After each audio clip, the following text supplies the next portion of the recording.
e fundit të viteve 60 ose viti 1970. Është autor Sotir Kosta, një emër i njohur, një skulptor dhe restaurator, ish drejtor i Institutit Monumenteve të Kulturës, që ka bërë një punë shumë të madhe në restaurimin jo vetëm të mozaikëve, por dhe të gjitha objekteve të gjetura nga gërmimet arkeologjike në të gjithë Shqipërinë. Historia e saj është e veçantë. Sotir Kosta e ka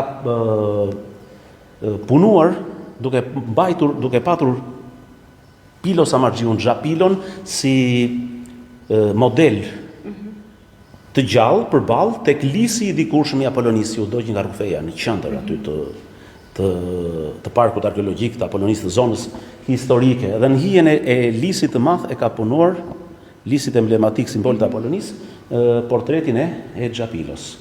Kjo vepër, Xhapilua është rikthyer përpara domethënë është vendosur në Muzeun e Fierit, është rikthyer në vëmendjen e publikut përpara disa vitesh, kur një tjetër njeri me kontribute në Fier, Gjergji Toska, themeluesi i shkollës, po themi në thonjza fierake të skulpturës, ish drejtuesi i Galerisë së Arteve, një nga themeluesit e shkollës artistike Jakov Xoxa, të degës artistike dhe të drejtimit artistik dhe të degës skulptur, i cili e posedonte në koleksionin e tij dhe e dhuroi, por me një rezervë, do të më presësh pak kohë, më tha, që të saktësoj dhe autorin, dhe pastaj pas një viti mori telefon dhe mund ta deklarosh që është e Sotir Kostës.